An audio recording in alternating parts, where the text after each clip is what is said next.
và groupសម្បត្តិសងអរិយសង្ឃក៏តំណាក់ដល់ដងដំដោយសេចក្តីគោរពជ្រះថ្លា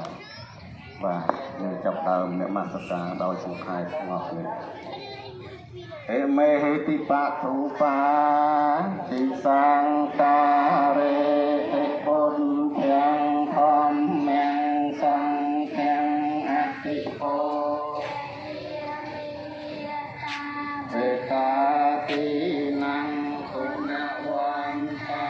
นังจะมาหังจะติกราทังอันทายะเอกา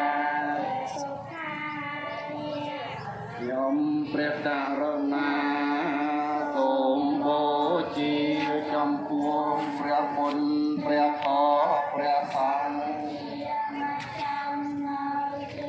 สักการะទាំងឡាយមានទាននឹងធំជាដើមនឹងដើម្បីសេចក្តីចម្រើនដើម្បីជាប្រយោជន៍ដើម្បីសេចក្តីសុខដល់អ្នកដ៏មានគុណទាំងឡាយមានមេត្តាបិតាជាដើមផងដល់ខ្ញុំព្រះករុណា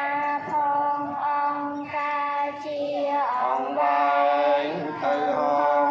អ្នកមោតសៈភគវៈតា